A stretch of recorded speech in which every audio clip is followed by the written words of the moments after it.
Welcome back to the FBA Stoic Podcast. Yeah. Today we're going to take a deep dive into some ideas that really get to the heart of what it means to be a foundational Black American in the U.S. Absolutely. We've got this Reddit discussion on Frantz Fanon's book, The Wretched of the Earth, along with excerpts from the book itself and a Wikipedia summary. It's a powerful starting point because even though Fanon was writing about colonialism in other parts of the world, his work really resonates with the experiences of FBAs right here in America. But let's break this down. The Wretched of the Earth is about colonialism and decolonization. What struck me was how Fanon digs into the psychological impact of being colonized. He's not just talking about physical control, right? Exactly. Fanon argues that colonialism messes with your mind. Really? It's designed to make the colonizers feel superior. And the colonized feel inferior. And that creates the system where violence becomes almost inevitable. It's heavy. Now, I know that's a heavy topic, but bear with me. Because this is where the parallels to the FBA experience become really clear. It makes me think about systemic racism. And how it's not just about individual prejudice. It's woven into the fabric of our society. That's right. Making some folks feel entitled and others feel less than. And that feeling of being less than can lead to all sorts of problems. Absolutely. Including violence. There's a quote from the Reddit discussion that I think puts Fanon's argument into perspective. It says, when you read Fanon, you learn that during decolonization, some combatants commit terrible things. He doesn't justify these acts, but situates them within the colonial, psychosocial, and asymmetrical power context in which they're committed. So it's about understanding the context. It's fact, the pressures that can lead to violence. And for FBAs, that context includes centuries of oppression. That's right. Of being told we're not good enough, not smart enough, not worthy. That kind of message takes a toll. It does. And Fanon's point is that violence isn't just physical. It can be the violence of poverty. The violence of being denied opportunities. The violence of constantly having to prove your worth. And honestly, that resonates with so much of the FBA experience. Absolutely. From slavery and Jim Crow to the ongoing struggles against mass incarceration and police brutality. Absolutely. Now it's important to acknowledge that Fanon's ideas about violence are controversial, even among intellectuals. For instance, Jean-Paul Sartre, who wrote the preface to The Wretched of the Earth, eventually removed it. Because he no longer agreed with Fanon's views on violence as a necessary tool for liberation. That's interesting. So even among folks who are sympathetic to the struggle, there's debate about the role of violence. It's complex. And Fanon's work definitely challenges us to think critically about these issues. But moving beyond the debate about violence, there's another part of Fanon's work that feels really powerful for FBAs. You're talking about his emphasis on national culture. The idea of reclaiming your identity and history after it's been distorted or erased. That feels so crucial, especially given the ways that Black history has been marginalized and misrepresented in this country. Fanon argues that colonized people often internalize the colonizer's worldview. They start to see themselves through the lens of their oppressors. I see that playing out all the time. Even within the FBA community. It's like we've been bombarded with negative stereotypes for so long that it's hard not to absorb some of that. You see it in colorism, in the pressure to conform to Eurocentric beauty standards, in the ways some folks distance themselves from their own culture. It's almost like a form of self-inflicted violence. And Fanon believed that breaking free from this internalized oppression is essential for decolonization. He talks about developing a national consciousness, a sense of unity and pride in your own people and culture. And that brings us to the idea of cultural resistance. FBAs have always found ways to resist attempts at erasure, to hold on to their identity. even under immense pressure. Right. I mean, think about the music, the food, the storytelling traditions. Absolutely. That have been passed down for generations. He has this quote in The Wretched of the Earth: national liberation, national reawakening, restoration of the nation to the people, or Commonwealth, whatever the name used. Wow. Decolonization is always a violent event. But that violence doesn't have to be physical. Right? Precisely. It can be the violence of challenging the dominant narrative. Yes. Of reclaiming our stories and telling them on our own terms. Exactly. It's powerful.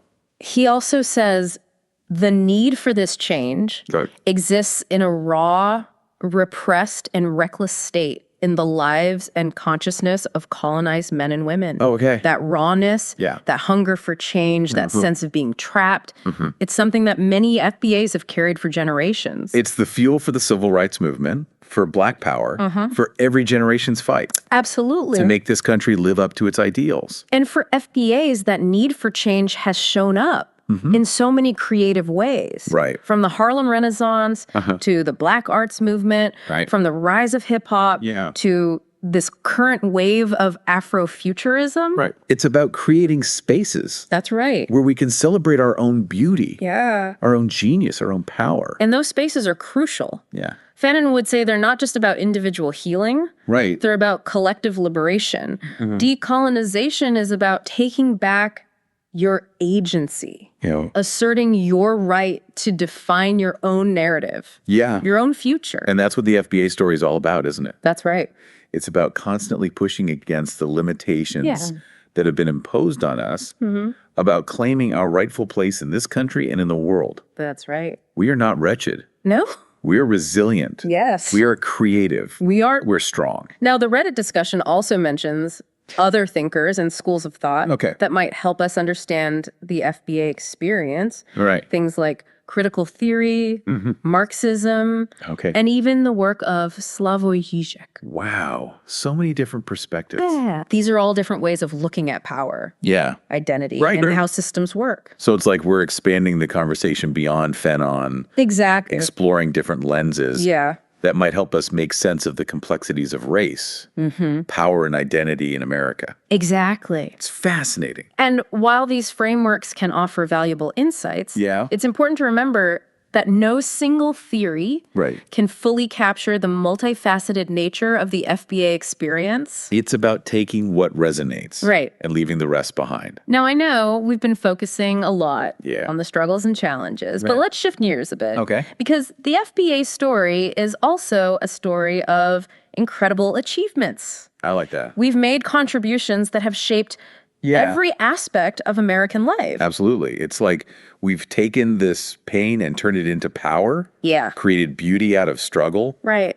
Where do we even begin? Well, we touched on music earlier. And honestly, FBA contributions to American music are unparalleled. It's true. We're talking about everything from the spirituals that emerged during slavery to the blues, jazz, gospel, soul funk, and hip hop that continue to dominate the global soundscape. And it's not just the music itself. Right. But the stories embedded in the lyrics. The social commentary, the expression of Black joy, pain, and resilience. Absolutely. It's a potent form of cultural resistance and self-expression. Speaking of expression, let's talk about literature. Right. FBA authors have given us works that have redefined American literature. Absolutely. Think about the searing truth in Frederick Douglass's autobiographies. Wow. An unflinching portrayal of slavery and the fight for freedom. Reading Douglass's own words, feeling the raw emotion and righteous anger offers a depth of understanding you just can't get from a textbook. Exactly. And then you have writers like Zora Neale Hurston capturing the beauty and complexity of Black life in the South with her vibrant storytelling and use of dialect. Right. And we can't forget Toni Morrison. Of course not. A literary giant who gave us unforgettable characters and stories that explore the depths of Black identity, trauma, and resilience. Powerful stuff. Each of these authors, in their own way, challenged the dominant narratives, forced America to confront its own contradictions, and expanded our understanding of what it means to be human. They paved the way for a new generation of FBA writers pushing boundaries and telling their stories in bold, innovative ways. But let's circle back to the music for a minute. Okay. Those spirituals born out of the horrors of slavery, they weren't just about pain. That's right. Right. They were also songs of hope, of faith, of resistance. Right. Those spirituals link the foundation for so much of what we call American music. I mean, think about the raw emotion of blues legends like Bessie Smith and Muddy Waters. Yeah. The improvisational genius of jazz icons like Louis Armstrong and Miles Davis. These artists poured their heart and soul into their music, creating a distinctly American sound that resonated around the world. Absolutely. And that tradition of using music to speak truth to power continued with the rise of soul music in the 60s and 70s. Right. With artists like Aretha Franklin, Otis Redding, Marvin Gaye. They weren't just singing love songs. No. They were singing about freedom, social justice, and the complexities of the Black experience. Then came the emergence of hip-hop.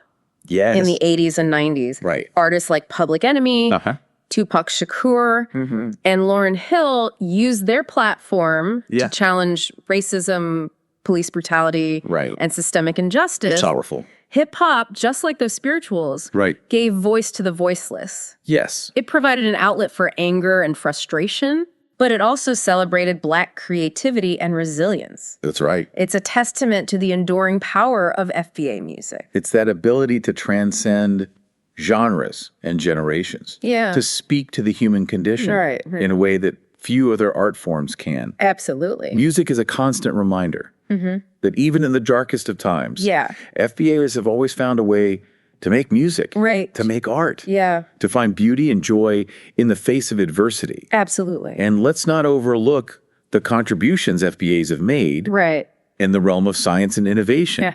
Despite facing systemic barriers to education and opportunity, FBAs have consistently pushed the boundaries of knowledge and invention. A prime example is George Washington Carver. Yes. A brilliant botanist and inventor who revolutionized agriculture with his work on peanuts and sweet potatoes. Carver wasn't just a scientist. That's right. He was a humanitarian Yes. who saw the potential of his work to improve the lives of impoverished farmers, particularly in the South. His legacy continues to inspire generations of scientists and innovators working to address some of the world's most pressing challenges.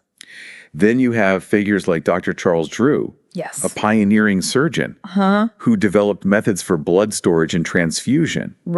Literally saving countless lives with his work. Absolutely. And we can't leave out Katherine Johnson. Of course not. Dorothy Vaughan and Mary Jackson. Three brilliant Black women mathematicians who worked at NASA. Their calculations were essential to the success of the American space program. Their story as told in the book and film Hidden Figures highlights the often unsung contributions of Black women in STEM fields. Absolutely. It's a reminder that FBA brilliance and innovation have always been there, even when history tried to erase or downplay our contributions. And that erasure is something we need to actively combat by telling our stories. Yes. By celebrating our heroes, and by making sure that young FBAs today see themselves reflected in those who came before them. They need to know that they too can achieve greatness. Beyond the arts and sciences, FBAs have played a pivotal role in shaping American politics and social justice movements. Think about the towering figure of Frederick Douglass. Yes. He wasn't just a writer. He was a brilliant orator and a tireless advocate for abolition. His words and actions inspired generations of activists and helped turn the tide of public opinion against slavery. And then there's Ida B. Wells Barnett, a fearless journalist and activist who exposed the horrors of lynching and fought for women's suffrage. Of course, we can't forget about the civil rights movement. Of course not. A monumental struggle that wouldn't have been possible without the courage, sacrifice, and leadership of FBAs like Dr. Martin Luther King Jr., Rosa Parks, and John Lewis. These individuals, along with countless others, put their lives on the line to challenge segregation, discrimination, and the systemic disenfranchisement of Black Americans. Their legacy continues to inspire activists and organizers working to dismantle systems of oppression and build a more just and equitable society. It's a marathon, not a sprint. That's right.